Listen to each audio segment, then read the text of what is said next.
No vídeo de hoje, relatos sobre o difícil começo da Assembleia de Deus no Brasil.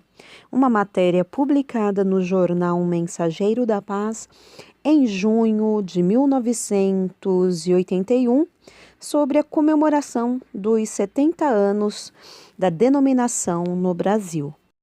Seja bem-vindo ao Diário Pentecostal Historiando, análise histórica e crítica sobre o movimento pentecostal brasileiro. Se inscreva no canal e siga nossas redes sociais. O povo que não conhece a sua história está condenado a repeti-la.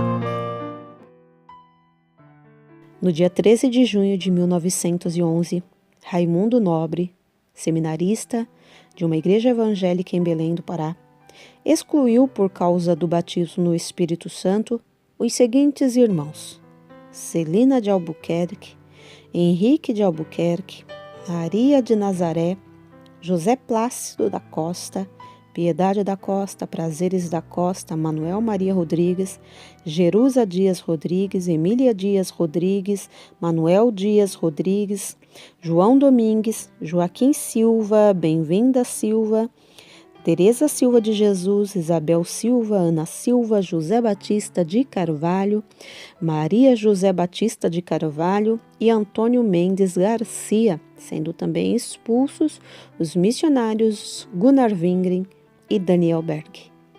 No dia 18, reunidos na casa de Henrique de Albuquerque, à rua Siqueira Mendes, 79, atual 161, no bairro da Cidade Velha, esses irmãos resolveram fundar uma congregação intitulada Missão de Fé Apostólica, visto que tinham sido destituídos da sua igreja. Aclamaram como seu primeiro pastor o sueco Gunnar Wingren. A nova igreja caracterizava-se pelo fervor espiritual e zelo evangelístico. Isabel Silva, uma das pioneiras, recorda: às segundas-feiras havia culto de oração, às quartas, culto de pregação em nossa casa, às sextas, culto na casa de José de Carvalho, aos domingos, culto na rua Siqueira Mendes, casa de Celina Albuquerque.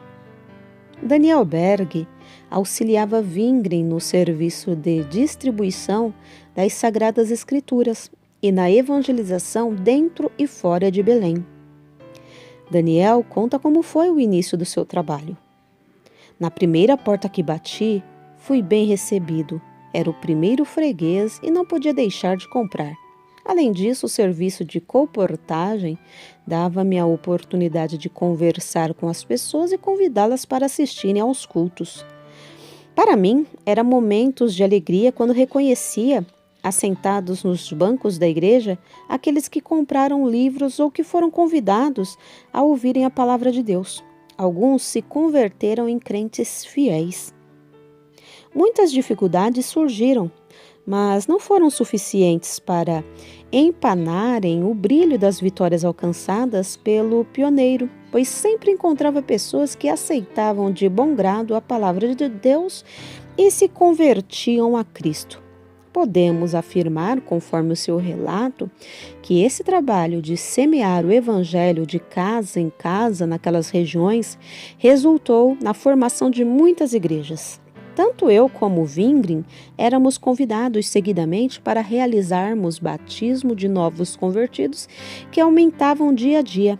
Ficávamos alegres quando observávamos entre eles pessoas que antes eram inimigas do Evangelho, mas que foram transformadas em pregadores cujos testemunhos demonstravam a mudança operada por Jesus em suas vidas. O evangelismo pessoal, desenvolvido por Daniel Berg e também pelos membros da igreja, era o que proporcionava o avanço da obra. Cada vez mais via-se a salvação das almas, a cura dos enfermos e o poder do Espírito Santo derramado sobre as vidas desejosas das bênçãos divinas. O movimento pentecostal era tão propagado que as denominações tinham receio de serem esquecidas por este motivo. Tudo faziam para que o Pentecoste não fosse adiante, usando diferentes meios para impedi-los. Deste modo, levaram aos jornais da época a denúncia de que os pentecostais se constituíam numa seita perigosíssima que praticava o exorcismo e com isso alarmaram a população.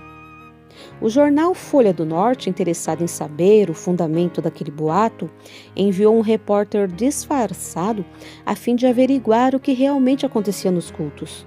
O repórter, sem saber do que se tratava, mas para causar sensação na opinião pública, escreveu um artigo mentiroso que foi publicado com o objetivo de desmoralizar o trabalho do Senhor. Mas o artigo despertou a atenção de numerosos leitores, tornando-se um meio de propaganda que levou muitas pessoas a assistirem aos cultos. No entanto, no dia seguinte, após presenciar o culto, o mesmo repórter deu suas impressões sinceras e declarou o seguinte: "Nunca vi uma reunião tão cheia de fé, sinceridade e alegria entre os crentes. Foi a forma que levou muitos a verificarem o que estava acontecendo realmente. Viam, ficavam e confessavam que verdadeiramente Deus operava. Muitos, porém, não criam nos marcantes acontecimentos daqueles dias. Era preciso para as pessoas descrentes que algo de extraordinário acontecesse aos seus olhos. Certa noite, entretanto, em um culto realizado em Vila Coroa, apareceu um homem possesso, retorcendo-se com violência, sem que alguém o pudesse segurar. Os incrédulos que assistiam ao culto tentaram imobilizá-lo, mas não conseguiram. Num dado momento, a irmã Josina Galvão começou a profetizar e, cheia do poder de Deus, dirigiu-se para onde estava o endemoninhado, impondo as mãos sobre a sua cabeça e ordenando, em nome de Jesus, que o demônio se retirasse. Todos viram que algo como um raio saiu pela janela e desapareceu. Os descrentes amedrontados confessavam que Deus estava naquele lugar. Os obreiros são poucos. A igreja estava estabelecida em Belém, mas o interior do estado também precisava receber a mensagem do evangelho completo. Por isso, no ano de 1912, Daniel Berg fez a primeira viagem à cidade de Bragança, levando consigo Bíblias, Novos Testamentos e Evangelhos. A primeira pessoa a quem se dirigiu foi o senhor Arruda, que mais tarde tornou-se crente. Berg perguntou-lhe se havia crentes naquela localidade e a resposta foi: "Graças a Deus, não há protestantes nesta cidade." Pouco tempo depois, o número de salvos já era considerável. No mesmo ano, Daniel visitou também a cidade de Soure, na ilha de Marajó, vendendo livros, testificando e realizando cultos onde muitas pessoas aceitaram a Cristo. A igreja matriz funcionou por algum tempo na casa de Celina Albuquerque, transferindo-se depois para a Avenida São Jerônimo 224. No dia 11 de janeiro de 1918, foi registrado oficialmente como a Assembleia de Deus, a primeira no mundo a adotar esta denominação. Foi muito interessante a orientação dada pelos pioneiros ao serviço da evangelização brasileira. Em vez de criarem uma igreja da missão, organizaram a igreja nos moldes nacionais, pois ao invés de fomentar a vinda de missionários do interior, procuraram incrementar a vocação ministerial entre os brasileiros. Assim, em 1913, no mês de fevereiro, foi consagrado o primeiro pastor, o irmão Absalão Piano. No mesmo ano foi também consagrado o irmão Isidoro Filho para trabalhar na Estrada de Ferro em Bragança. O terceiro foi o irmão Crispiniano de Melo, em 1915, que atuou nas ilhas. O quarto chamava-se Pedro Trajano e o quinto foi Adriano Nobre. A igreja em Belém recebia com alegria as notícias de progresso do trabalho no interior do estado, dando ciência em seguida às igrejas nos Estados Unidos e na Suécia. Através das mesmas, Deus falava aos corações de seus servos e alguns deles vieram trabalhar no Brasil. Assim, no dia 25 de outubro de 1914, ano em que teve início a Primeira Guerra Mundial, chegavam a Belém os missionários Otto Nelson e esposa Dina Nelson, que foram enviados à cidade de Bragança, no Pará. No dia 18 de agosto de 1916, chegavam a Belém, vindos da Suécia, os missionários Samuel Nistron e sua esposa Lina Nistron, os quais seguiram para o Amazonas. A 12 de janeiro de 1918, chegaram Joel e Signe Carson ao Pará, de onde, após estudarem a língua portuguesa, foram enviados ao Pernambuco. Como centro das atividades pentecostais em terras brasileiras, Belém do Pará continuou recebendo novos obreiros do exterior. Em 1921, 12 missionários desembarcaram do navio Uberaba. Eram eles Vitor Johnson e esposa, Ana Carson, Bede Palha, Geide Vries, Augusta Anderson, Esther Anderson, Elizabeth Johnson e Ingrid Anderson. Foi um dia festivo para a igreja. Entretanto, a igreja ainda necessitava de mais obreiros. Atendendo a esses clamores, no dia 2 de março de 1921, foi separado para o pastorado o irmão Bruno Skolimowski, que serviu em várias cidades no interior paraense e no sul do Brasil. No ano seguinte, chegava o missionário Nels Nelson, tinha 26 anos, e vinha bem disposto a levar almas a Cristo. Dos seus primeiros anos de atividade, não possuímos muitas informações, porém sabemos que 4 anos passou nas ilhas, viajando com dificuldade, pregando quando podia e alimentando-se mal, pois a alimentação era escassa. Após esse período, ele apareceu em várias épocas e lugares. Ocupando a posição de primeira igreja, centro de atividades evangelísticas, a Assembleia de Deus em Belém tinha também a responsabilidade de preparar os crentes vocacionados para o ministério que dia a dia o Senhor chamava.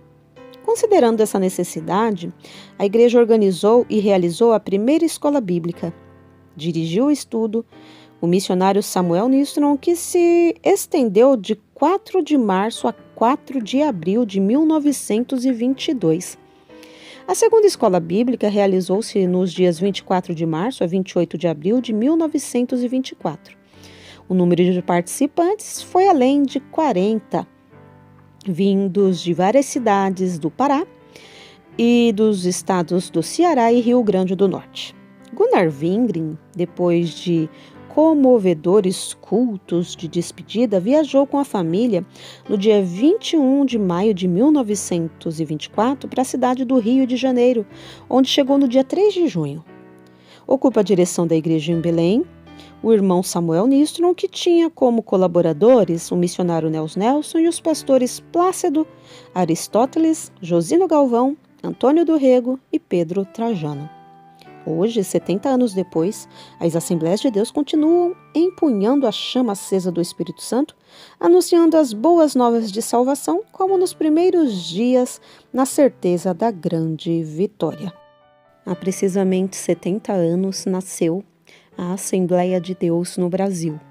O seu crescimento se deve, indubitavelmente, à manifestação do Espírito Santo na pregação do Evangelho, no batismo com fogo, uma verdade neotestamentária muito esquecida pelos evangélicos. É como disse o pastor Paulo Leivas Macalão, um dos pioneiros. Ele acredita que a principal razão do progresso da igreja está na ação do Espírito Santo e numa vida de santidade. Para ele, não pode haver uma coisa sem a outra. Essa comunhão íntima com Deus, no princípio, produzia temor e dava condições aos crentes de terem uma mensagem ungida que convertia os pecadores. O desenvolvimento da Assembleia de Deus divide-se em 4 períodos, indo o primeiro de 1911 a 1930, que viu a igreja alcançar 14 mil membros após 19 anos de trabalho. Foi um crescimento lento, gradativo, mas lançou os fundamentos para um avanço futuro. O segundo, de 1931 a 1949, atingiu 120 mil membros. Nesse período foram preparados líderes nacionais. Observou-se um marcante progresso. O terceiro, de 1950 a 1962, quando a igreja se difundiu, num aumento de quase 5 vezes. O quarto período, a partir de 1963, a Assembleia está cônscia de que milhares de brasileiros serão salvos por Jesus. Um censo realizado pela Convenção Geral das Assembleias de Deus do Brasil em 1979 indicou os seguintes dados: Assembleias de Deus autônomas no país, 22 mil. Templos, 36 mil. Obreiros de pastor auxiliar de trabalho, 55 mil. Membros da igreja, 3 milhões e 100 mil.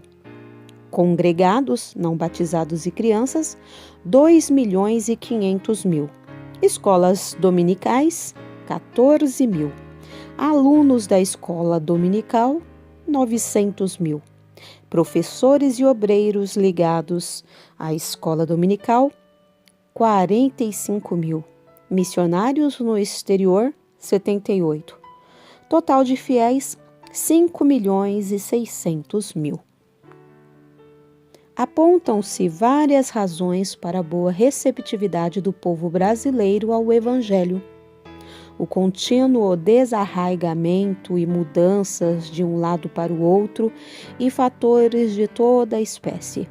Inflação, secas, industrialização, moléstias, analfabetismo, idolatria e etc. criaram no brasileiro um grande vácuo.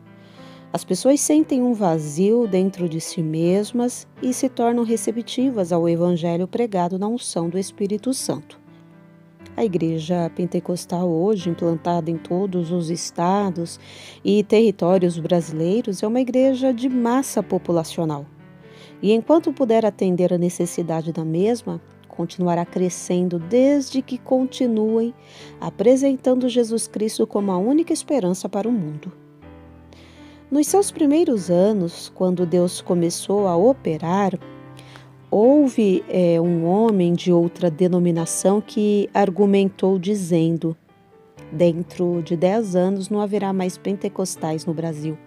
Entretanto, os 10 anos já se passaram e a obra pentecostal estendeu-se de norte a sul. O movimento pentecostal espalhou-se por todo o Brasil, provando que esta obra não é de nenhum homem, mas pertence a Deus. Durante estes anos, ele vem alcançando milhares de almas para o reino de Deus e, ao mesmo tempo, derrotando as táticas satânicas que procuram o seu fracasso. Jornal Mensageiro da Paz, junho de 1981.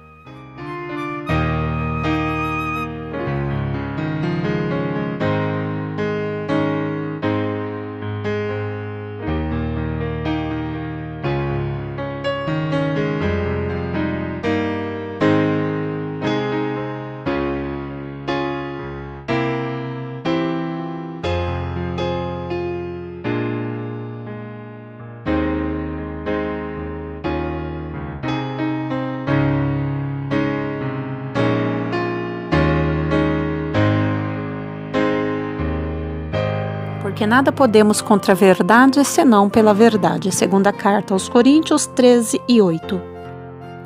Se você gostou do conteúdo deste vídeo, se inscreva no canal, deixe o seu joinha, compartilhe e ative o sininho para receber do YouTube as notificações dos novos vídeos.